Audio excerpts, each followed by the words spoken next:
Welcome back to the channel, guys. My name's Jordan, and today we're going to be talking about Turo in Canada and how my first 3 trips as a host has gone. Let's get into it. Now, first off, for those who don't know, Turo is a car sharing platform that allows everyday people to rent out their personal vehicles to renters in a marketplace. Now, I got introduced to Turo in about, I want to say 2018 down in Los Angeles. I was heading down there back and forth quite a bit that year, and we ended up renting a few vehicles for our time down there, and as well as some unique looking vehicles like for music videos to shoot for just the day. So we were actually looking for a cool car to rent for a day, and then we came across this platform and we're like, oh wow, it's way cheaper to rent a van on here than it is going through Budget or Enterprise or something, Avis or something along those lines. So we ended up giving it a try, and it worked out really well. Fast forward kind of 5 years or so, and Turo has been introduced to Canada, I want to say about a couple years ago now, and they've, in BC where I am, they have teamed up with ICBC, which is super awesome and convenient. So I've been humming and hawing about picking up a new side hustle, and I really enjoyed my experience as a Turo renter a few years back. So I thought, why not jump into it and get a vehicle and start hustling it on Turo. So first, I'm going to be breaking down what Turo is and how it kind of works, just the basics of it. And then at the end, I'll just dive into how my first 3 trips as a host has gone. So just like Airbnb, Turo is a peer-to-peer car sharing platform that allows everyday people to rent cars off of everyday people.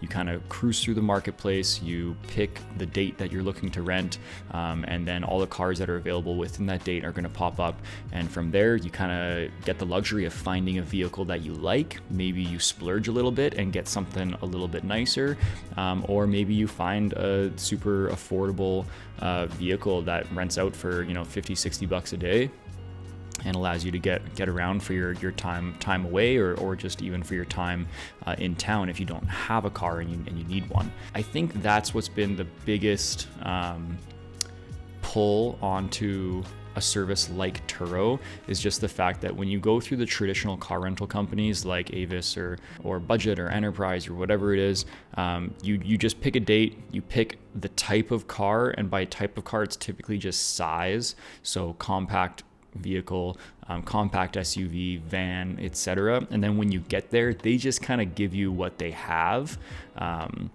So on Turo, you actually get the advantage of being able to pick a specific vehicle that you like at the time of booking, and knowing what you're going to be getting into, which is pretty nice and kind of some peace of mind. And just quickly talked about as a renter. So as a host, when you list a vehicle, you do have a few rules to play within. So first rule being, your car can be no more than 12 years old, with the exception of vintage-like vehicles. Now, those vintage-like vehicles are going to be, I believe they say 25 or 30 years old already, and then they go through a mechanic check to make sure that they're going to be safe to drive.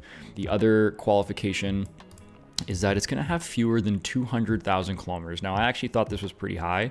I thought it was going to be lower than that. So, 200,000 clicks gives you quite a bit of room to play within. And then lastly, you must maintain your vehicle and continue to meet our maintenance and safety standards as your vehicle ages. So I think maybe it depends. I'm going to be finding out more. Depends how many kilometers your vehicle has. You might have to more frequently go for kind of some maintenance checkups. But for myself, when I listed my car in the beginning of September, it prompted me to get an inspection done by February. So gave me about 6 months there, which is plenty of time to get some use out of it, and then make sure you go get your proper inspection done, send that into Turo, and then you're good to get back on the road. Now, the last thing that you do is, once you do start signing up your vehicle that meets those guidelines, you just have to attend an online host seminar. It was essentially just a Zoom call that had like a slideshow and someone who was representing Turo, who works for them, obviously, who is kind of just going through the hosting guidelines and best practices. And once you complete that, which I want to say it was 40 minutes or 45 minutes maybe, then there's no test at the end or nothing. You just have to, verify that you were there for it, and then your car is listed on the platform. So pretty straightforward. Now, let's get into talking about the host insurance plans. So the plan that I am currently on, and it seems like the most common and entry level plan, is going to be the 75-25 plan. So that means that the revenue that you bring in, the host keeps 75% of that and Turo keeps 25% of that, but your insurance is covered all through Turo. So let's just take a bit of a deeper dive into that. So with the 75 plan, your deductible on per claim of physical damage to your car is going to be $0, which is great. And your third party liability insurance is $2 million, which is great. And you actually get replacement vehicle reimbursements of up to $500. So if you do have a claim and it takes your car off the road, you could have up to $500 of replacement vehicle reimbursement, which can just kind of help offset some of those costs, which is super awesome. I haven't had to deal with this yet, but it's great to know that that's an option. Now, the other plan that it's showing here is the 85 plan. I believe there's also a 90-10 plan, but the 85 plan, now the host takes 85% of the trip, so an extra 10%, which is great. But if you have any claims of physical damage to your car, your deductible is $2,000. So from what I've been seeing, and you don't have not included, the replacement vehicle reimbursement is not included, whereas in the 75 plan, it's up to $500. So there's definitely, more risk, more reward in terms of taking that extra 10%. But at the same time, if you do have a claim, now you're coughing up $2,000 instead of nothing. And then I think the other deductible, if it is your fault or whatever, then it's going to be $250 on the 75 plan and still $2,000 on the 85 plan. So from what I've been seeing, most people will only make the jump from the 75 plan to the 85 plan once they have enough vehicles that's bringing in enough revenue that when you do have an insurance claim and you have to take that $2,000 hit, you're actually still in the positive. So I feel like that's going to be only if you're like 10 plus, maybe even 20 plus vehicles. So if you're just kind of getting started, I highly suggest doing the 75 plan. Keeps you out of trouble and covers you super well. So we just talked about the insurance plans. So pickup options for hosts. Now you can place any location really as free. When I was searching up, pickup locations in Kelowna, it kind of looks for landmarks. So certain hotels are on there. The airport is obviously on there. Bus stops are on there. You can't pick a certain address unless it's your home address. So your home address, which can be your street, fantastic. I would always suggest putting that as a free pickup location. Now, out of my 3 trips, I've done 2 home location pickups, and man, have they been just a breeze. So fantastic. Now, an airport delivery, obviously you're going to have a lot of demand for people wanting to pick up cars at the airport. Makes sense. People fly in from out of town. They need a vehicle to rent. They don't want to take a taxi or something to your pickup location. So having a free airport pickup location is definitely going to be a pull. And you actually get badges on the Turo listing if you have free airport pickup because it's such a draw for people. Now, I have pickup at our airport, but it's not super close to me. It's like about a 30-minute drive. So I put an $80 airport delivery fee, and that's worked out pretty good so far. Essentially, I just wanted to think of it as, this is $40 for me to go and drop off the car, and now $40 for me to go and pick it up. So in case I have to go out there, take a bus home or something along those lines, or if I'm driving out there with somebody and I want to throw them, $20 for the time and the gas. But I do suggest putting in airport delivery because so many people go to the airport. Now, next thing, you have your pickup location. So you've picked your hosting plan, picked your pickup locations or delivery locations. Now, contactless check-in or in-person check-in. So I have the luxury of my Ford Explorer has the Ford keyless entry pad on the side door. Makes it super, super convenient for me to leave the keys in the middle console, lock the car. During check-in, I can just provide the guest with the keyless entry code. In the car they are, and off they go, and it's contactless, it's super easy, it's convenient. I've only done 3 trips, and I've only done 3 contactless pickup trips, and they have gone really good. If your car doesn't have that kind of technology, it sounds like there are some apps that you could, if your car's new enough, connect it with and then unlock it from far away, so that when they are picking it up, you can just unlock it from when they get to the vehicle. I've heard some success stories there. I've also heard of like lock boxes, and some lock boxes can even be like hung on the window, like the front door window. I've seen that. I haven't used it. It's also, I don't know how much I like the look of that, because then people know that A, there's going to be a key in there, and B, this is like someone's coming to pick this car up, and it just kind of looks a little bit weird. But I've heard some really good success stories out of it, so that's another option. The other option is actually being there for an in-person check-in. A pro about an in-person check-in is that you actually get to meet the person that's going to be taking your vehicle for a few days or a week or however long they've booked it for. So that's kind of nice. You can also tell them some little things about the car right then and there. The biggest con I see with in-person check-ins is now you're actually having to wait for them to get there. So if you're planning on a 10 a.m. pickup, but maybe their flight's delayed, or maybe they don't actually show up until 10:30 or 10:45, now you're kind of just waiting and killing time, and time is money. So that's one thing that I've always not liked about the idea of it. And also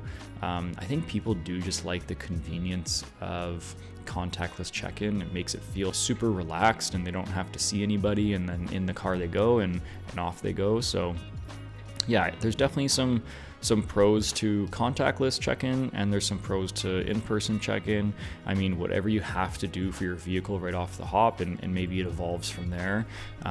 Like I said, I have the keyless entry pad on the driver's side door, so that's super nice. And if you can, rent out a vehicle that has something like that, then I would just go contactless all the way. But if you have to figure out a lockbox situation, maybe you start with in-person check-ins and then work your way up to contactless. But that's my 2 cents on that. So the next thing as a host that you have to do is decide whether you're going to limit your kilometers or your miles on the vehicle, or if you're going to go unlimited. There seems to be a ton of debate over this on the Turo platform when you start looking it up in articles, on YouTube videos, etc. For myself, I kind of made the decision to go unlimited for my first 3 trips, and now my next 3 that are booked are also unlimited. But I made that decision because A, I didn't have any bookings, so I really wanted to try and get some ratings up. I wanted to get some bookings, and when you choose unlimited kilometers, it gives you a badge on the in the search results on the marketplace. So it's, again, just a little bit more desirable. It gives people peace of mind when they do rent your car, so they don't have to think about, am I able to drive it this day if I want to, even though I've got it rented, or I've got to make sure I don't go over the kilometers. Just allows people to relax a little bit and just enjoy the vehicle and not have to worry about if they're going to be spending more than they've committed to. And from the other research I did, is it kind of on average works out.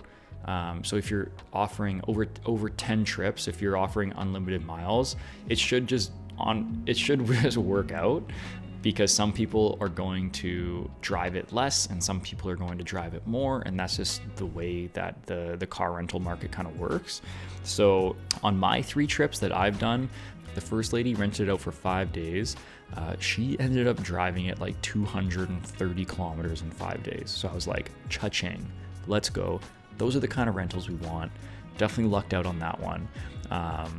The next one I did, I live in Kelowna, BC, so they ended up driving it to Vancouver and back. So they put about 800 kilometers on it. And then same thing actually with the guy after that. So The other two were about 800 kilometers on 3 and a 5-day trip. And then the first one was 200 kilometers. So again, on average, it kind of worked out for me on unlimited clicks. I do take the risk of somebody picking up the car for a week and driving it, you know, to Calgary and all around Calgary and back and putting 2,000 kilometers on it. Absolutely. But I think there is a lot of opportunity for you to make some time up on those guests that just book for peace of mind and then they don't nearly put the kilometers on it. The other thing you do have to think about is that the minimum amount of kilometers that you can put is 300 per day. So if they're going on a 5-day trip, they're actually able to put 1,500 kilometers on the car. And that's the least that you're able to allow them. That's the least you're able to list it for. So I think it's 300, 4, 5, 600 kilometers per day. So by putting unlimited kilometers, you actually don't take that much risk in my opinion, but I could get burned.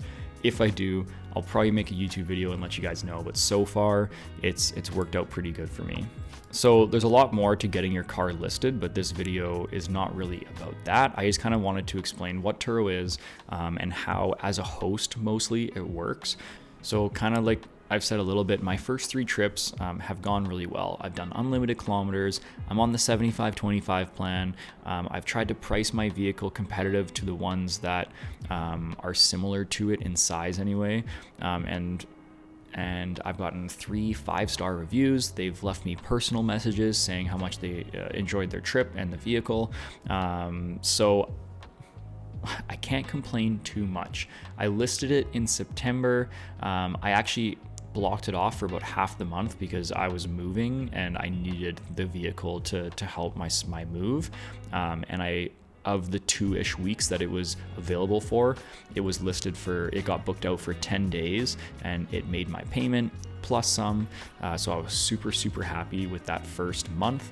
And you know, I did try to get those bookings, but I didn't try that hard. So it kind of just happened with some good photos of the vehicle, you know, a good write-up, and tried to be a bit competitive with my pricing, offering unlimited kilometers, etc. And actually all 3 of the trips mentioned to me that they booked the car because of the unlimited kilometers and just the peace of mind of that. So that's something to think about. The biggest time-consuming task was probably just detailing the car, but by the last trip, and the first trip I took my time, second trip, third trip, by the last trip, I feel like from when I'm getting ready for a check-in, it takes me about an hour, maybe an hour 15, and it also depends if I'm going to be driving it to the airport or not, but I thought that was a pretty reasonable amount of time, and the cleaner you keep your car, the faster you're going to be able to detail it with. One of the guests who rented the vehicle was super happy with the detail and mentioned to me that it felt like she got into a brand new vehicle, which was awesome to hear. And besides that, with the contactless check-in, it was pretty straightforward. So overall, I'm super excited to be a host on the Turo platform in Canada, especially in kind of the early stages of it. Like I said, in my city, there's only about 100 cars on Turo, 15-ish that are 7-seaters like my vehicle. So I'm hoping I kind of hit that market at the right time, and I think it's a really awesome way to just, you know, get some side income coming in, or help pay off your vehicle, or you know, turn it into whatever you want it to be. It kind of gives you that bit of freedom. So I hope this video helped. If you're interested in becoming a host on Turo, I do highly suggest giving it a try, especially if you have a vehicle that meets the requirements and is kind of, you're not using it all the time. You know, customer service is a huge thing in this, making sure that you're on top of returning, you know, messages, and I think anything you can do to enhance that guest experience with your trips is gonna really help, you know, get those reviews. And on Turo, it seems like reviews are everything. It takes about 10 trips to become a super host. I'm 3 trips in, and I've got 3 more booked. So I'm hoping I hit that all-star host mark, either right in the new year, or maybe even just right around Christmas time if we have a really good December. So if you like the video, please hit that subscribe button. I'm going to be kind of talking about this Turo journey over the next number of months, and I'm really excited to get a full year 2024 under my belt for Turo and just see what we can do there. So comment below if you have any questions. You know, there is a lot that I didn't even touch on in listing your car, taking photos, etc. So if you do want to see any of that, just let me know. But we will see you next time. Thanks for tuning in.